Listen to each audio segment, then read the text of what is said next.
반갑습니다. 허니잼입니다. 오늘은 일론 머스크의 델라웨어 판결과 관련된 주식 매도 혹은 매각이 확인된 공시 자료를 확인하며 어제 진행된 어닝에서 시장이 환호한 이유 및 어닝콜에서 시장이 실망한 이유를 살펴보며 최종적으로 투자자 입장에서 어떤 결정을 내려야 되는지까지 정리하겠습니다.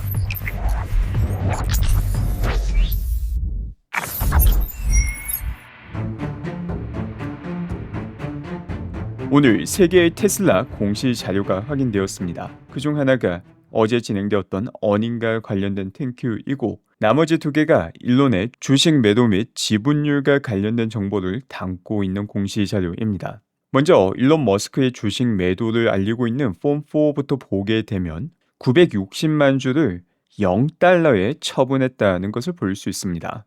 이 폼4의 형태로만 본다면 매도의 형태를 띠고 있지만 매도 가격이 0달러라는 점에서 사실상 주식이 매각되었다는 것을 확인할 수 있습니다. 이를 통해 현재 일론 머스크가 가지고 있는 최종 테슬라 보유 주식을 보게 되면 7억 1,700만 주를 가지고 있으며 이 7억 1,700만 주 같은 경우 전체 테슬라 주식의 20%에 해당한다는 것을 볼 수 있습니다.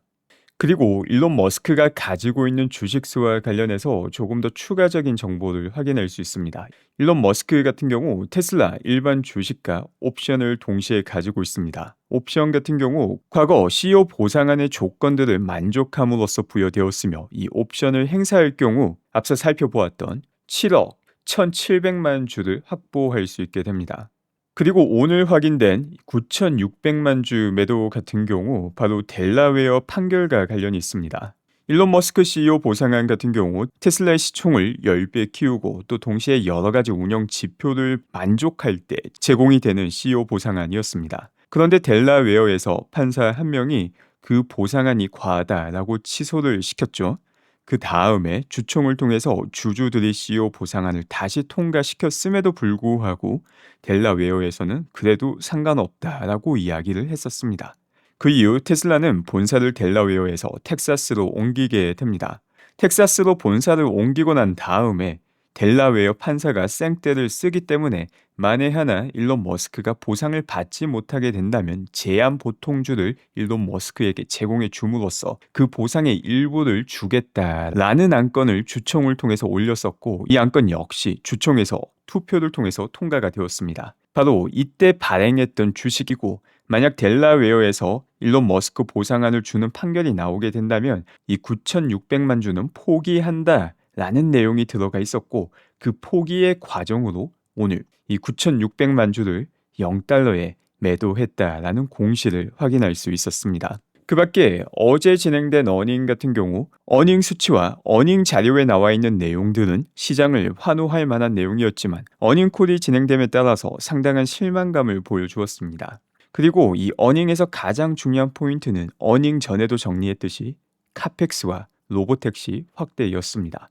도대체 어떤 부분에서 시장이 환호하였다가 다시 실망하게 되었는지 조금 더 구체적인 내용을 살펴보고 거기에 더 나아가 현재 시장의 반응을 어떻게 평가할 수 있는지 그리고 최종적으로 투자자로서 어떤 투자 결정을 내려야 하는지까지 정리하겠습니다. 먼저 카펙스와 관련해서 왜 지금 시장이 집중하고 있는지 또 우려하는 근거는 무엇인지부터 정리하겠습니다. 카펙스란 미래를 위한 지금 당장의 투자를 의미합니다. 그 말은 돈은 지금 당장 확정적으로 나가지만 이 돈이 나간 투자 대상이 얼마나 성공적일지는 미래에 기다렸다가 확인을 해야 된다는 것입니다. 돈이 나가는 건 확정적이고 미래의 성공 여부는 100% 결정된 것이 아니기 때문에 추가 불확실성이 생긴다는 것이고 시장이 싫어하는 게 불확실성이며 불확실성이 발생할 때마다 디스카운트가 진행되게 됩니다.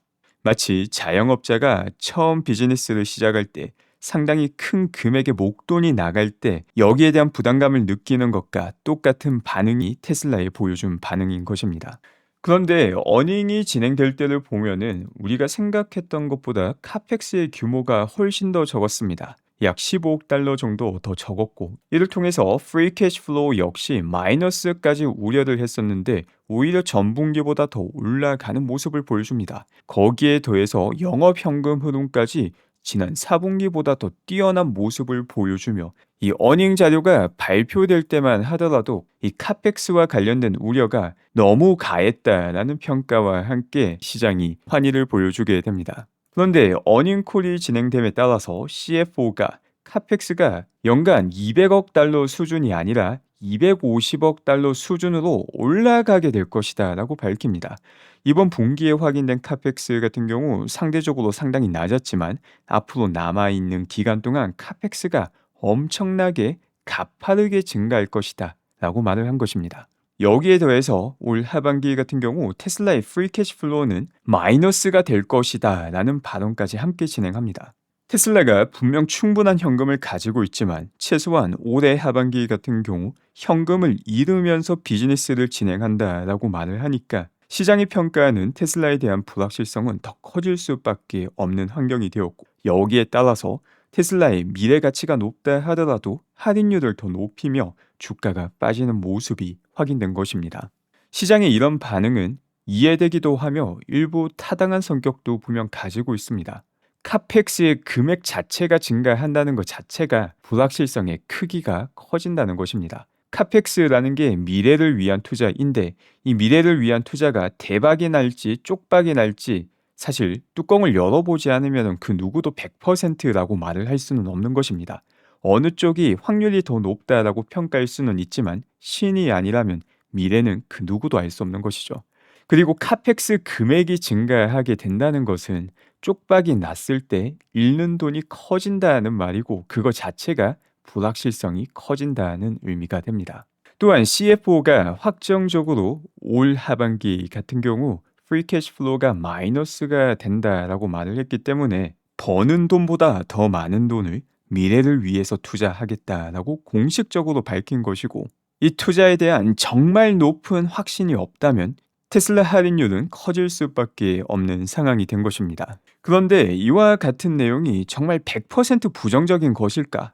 지금 이 시점에서 시장이 테슬라에 대한 할인율을 올리는 것은 일부 정당화될 수 있는데 조금 시간이 지나도 계속해서 좋지 않은 결정이었다라고 판단을 하게 될 것인가? 이는 별개의 문제입니다.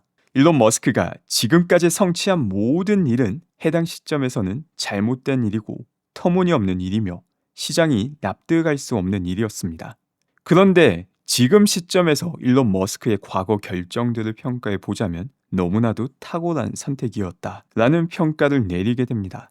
이번 어닝콜에서 발표한 카펙스 역시 비슷한 순간이 일어날 수 있습니다. 그 조건이 지금 투자하고 있는 카펙스가 훨씬 더 높은 이익으로 전환되었다는 것이 확인되는 순간입니다. 또 동시에 1달러 투자가 다른 기업들과 비교했을 때 수익금이 1달러를 넘어서 혹은 다른 기업들이 얻는 수익과 비교했을 때 10%, 20%, 30%더 높다. 즉 투자 효율이 높다는 것이 확인되는 순간 크게 반전이 되게 됩니다. 이 두 가지 조건이 확인된다면 카펙스가 컸다면 그 크기에 비례해서 해당 기업의 가치는 함께 올라가게 됩니다. 카펙스를 더 공격적으로 진행한 기업, 그리고 카펙스의 투자 효율이 높은 기업의 주가가 크게 오르는 시점이 되는 것입니다. 지금 우리는 AI 시대 대전환기를 살아가고 있습니다. 바로 이 때문에 수없이 많은 기업이 미친 수준의 카펙스를 진행하고 있습니다. 그리고 AI 대전환이 정말 경제적 부유를 가져오게 된다면 훨씬 더 높은 효율로 상품과 서비스를 생산하게 된다면 지금 진행하고 있는 카펙스 크기에 따라서 미래 기업 가치 증가가 결정되게 되는 것입니다. 이번 테슬라의 발표는 지금 당장 이 순간만 본다면 분명 불확실성을 키우고 테슬라의 할인율을 키우는 것이지만 AI 대전환 시대라는 큰 프레임까지 함께 보게 된다면 이 기회를 제대로 살리겠다라는 테슬라의 의지를 볼 수 있는 것입니다. 그리고 실제 그 기회가 현실화되게 된다면 지금 이 결정이 탁월한 결정이었다라고 많이 바뀌는 순간이 오게 될 것입니다. 또한 동시에 지금 당장은 이 카펙스, 프리 캐시플로우와 관련된 부분에 초점이 맞춰지고 있지만 하반기로 가면서 테슬라의 영업현금 흐름 역시 함께 초점이 맞춰지게 될 것입니다. 그리고 이 영업현금 흐름은 테슬라의 FSD 월구독 확대와 함께 올라가게 되기도 합니다. 이 내용은 두 번째 이슈를 살펴보며 함께 정리하겠습니다. 로보택시와 관련해서도 어닝 때 반응과 어닝콜의 반응이 극과 극으로 나뉘게 됩니다. 어닝에서 확인된 테슬라 FSD 구독자 수를 보게 되면 이번 분기만 18만 명의 월 구독자가 증가하게 됩니다. 이는 FSD만으로도 매월 1,800만 달러라는 추가 수익을 만들 수 있게 된다는 의미고, 이를 분기로 환산하면 5,600만 달러를 새롭게 만들었다라는 의미가 됩니다. 그리고 전체 FSD 구독자를 보게 되면 거진 130만 명이죠.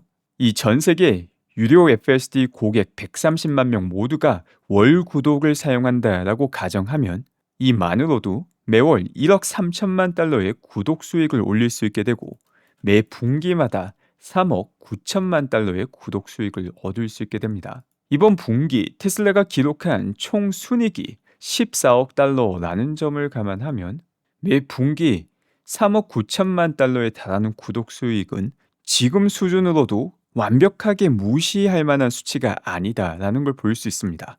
그런데 여기서 더욱더 중요한 점은 구독자 증가 수치가 역대 최고를 달성했으며, 구독자가 증가하고 있는 이 트렌드 역시 탄력을 받으면서 더 빠르게 올라가고 있다는 것입니다. 이는 테슬라의 FSD 기술 자체가 점점 더 발전함에 따라서, 그리고 한번 테슬라 자율주행을 경험했던 사용자들이 이탈하지 않고 꾸준하게 FSD를 사용함으로써 이 상승 트렌드가 반짝 효과가 아니라 지속될 수밖에 없다라는 내용이 수치로서 확인이 된 것입니다.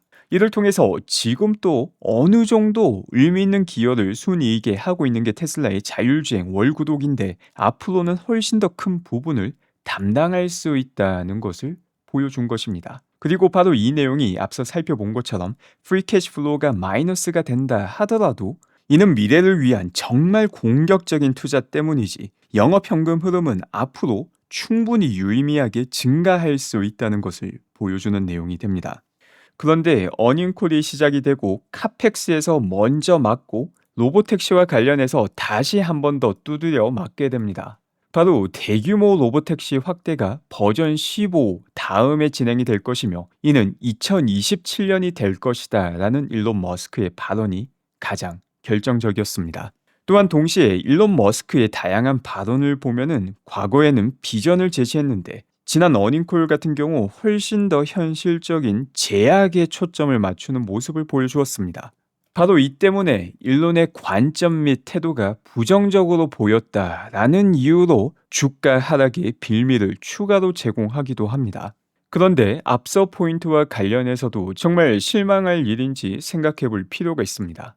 대규모 로보택시 확대가 2026년이 아니라 2027년에 진행된다라는 내용 자체는 분명 확대 속도가 느려졌기 때문에 실망할 수 있는 일입니다. 그런데 왜 2027년에 대규모 확대가 진행되는지에 대해서 살펴볼 필요가 있습니다. 만약 이게 자율주행 기술 부족이 문제라면 정말 악재가 맞지만, 중요한 점은 지금 또 무감독 로보택시가 운영 중이라는 점입니다. 그리고 대수는 제한적이지만 지금 버전의 자율주행만으로도 최근 사고가 한 건도 나지 않았다는 것 역시 공식적인 자료를 통해서 확인할 수 있는 내용입니다. 이는 테슬라가 벌써 무감독 로보택시를 운영할 수 있는 기술을 갖추고 있다는 것을 증명하는 내용입니다. 기술을 벌써 갖추고 있음에도 불구하고 왜 대규모 확대를 지연하는가? 바로 버전 15가 나오게 되면 지금보다 훨씬 더 뛰어나고 안전해지는 버전이 될 것이다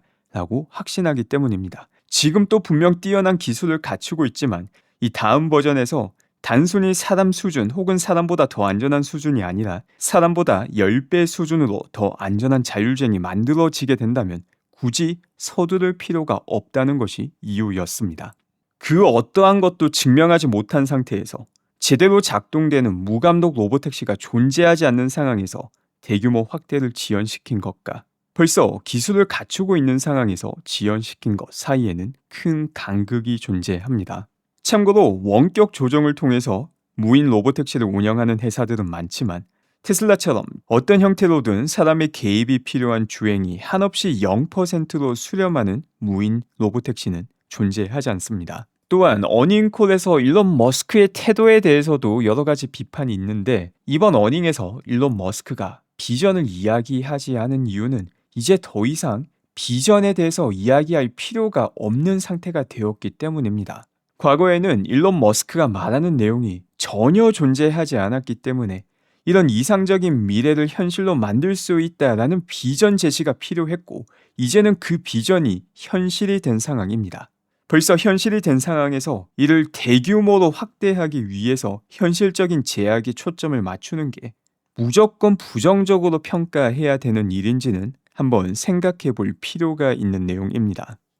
기타 내용 몇 가지도 정리를 하도록 하겠습니다. 이번 테슬라 어닝을 보면 특히 눈에 띄는 게 에너지 마진이 거의 40%를 기록합니다. 이 수치 자체는 정말 긍정적인 소식이지만 에너지 마진 40%가 기록될 수 있었던 이유가 전분기 납부했던 관세가 일회성으로 환입이 되었기 때문입니다. 그렇기 때문에 더욱더 의미 있는 에너지 마진은 일회성 성격의 관세 환입을 제외하고 나서 계산하는 에너지 마진이 됩니다. 물론 이를 제한다 하더라도 테슬라의 에너지 마진 자체는 양호하며 또 여전히 상승 트렌드는 강력하게 존재하기 때문에 올 하반기 테슬라 에너지 비즈니스는 전체 순이익에서 더 큰 비중을 차지하게 될 것입니다. 그 밖에 관세와 관련해서도 어닝콜 도중에 제가 조금 헷갈렸었는데, 제가 헷갈렸던 부분이 관세 환입의 여부와 관련된 부분이었습니다. 이와 관련된 내용을 정리하면 전분기 관세 환입은 진행이 되었지만 이번 분기를 포함해서 앞으로 미래 분기 같은 경우 지속적으로 진행될지 불확실하다라는 발언이 CFO의 발언이었습니다. 마지막으로 투자자로서 지금 시점 테슬라 투자에 대해서 어떤 결정을 내려야 되는지 제 생각을 공유하겠습니다. 저는 테슬라의 장기 가치를 반영한 주가 대상승은 필연적 미래라고 생각합니다.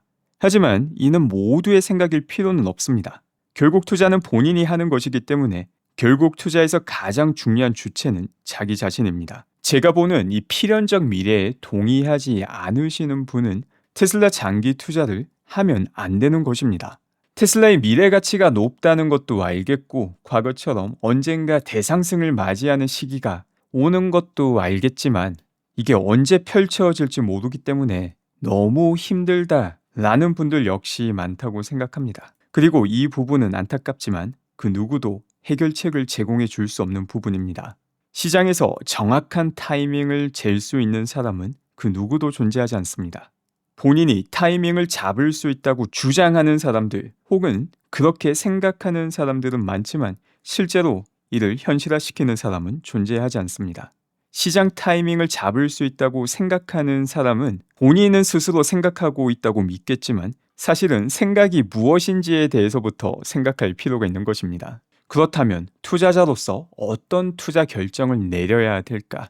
여기에 답하기 위해서는 자기 자신을 알 필요가 있습니다. 내가 정말 장기 투자를 하려고 하는가? 그것이 나의 목표인가에 대한 답을 먼저 찾아야 됩니다.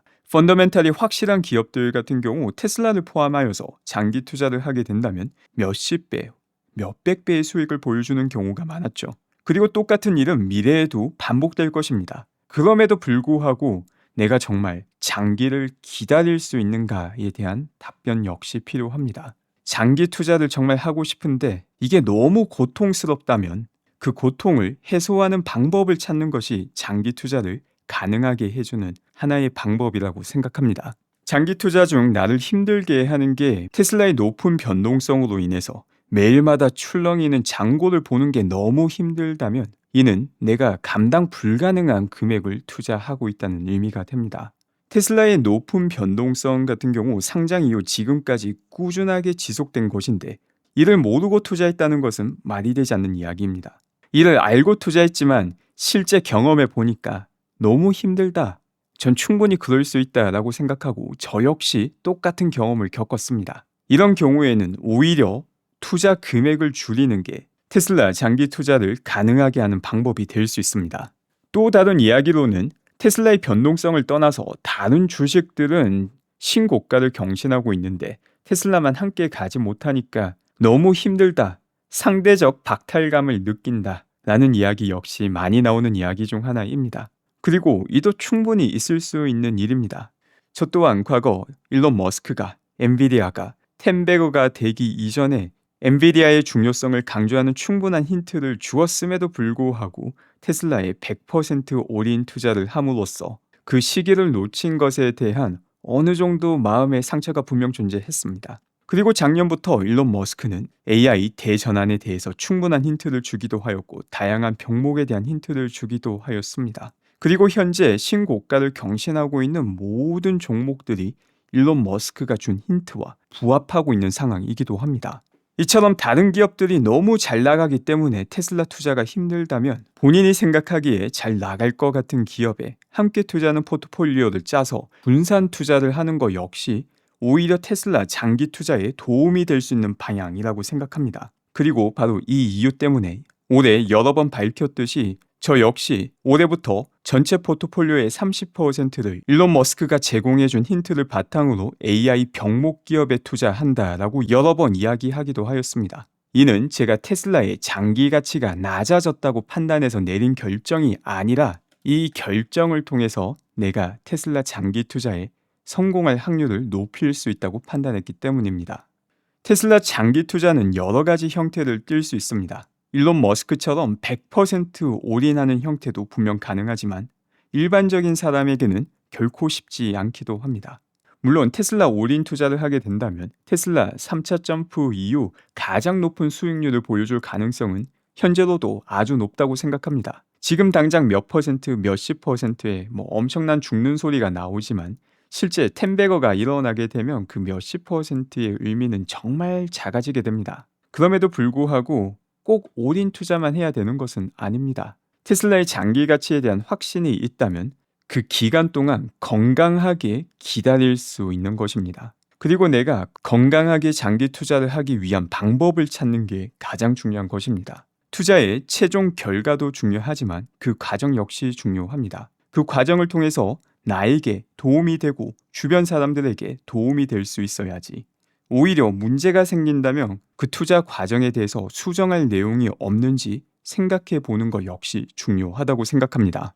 오늘 준비한 소식은 여기까지입니다. 아직 구독하지 않으신 분들 중 테슬라에 대한 단순한 가십거리가 아닌 가장 정확하고 깊이 있는 정보를 꾸준히 얻고자 하신다면 구독과 알람 설정을 부탁드립니다. 오늘도 건강하고 행복한 하루 되시기 바랍니다.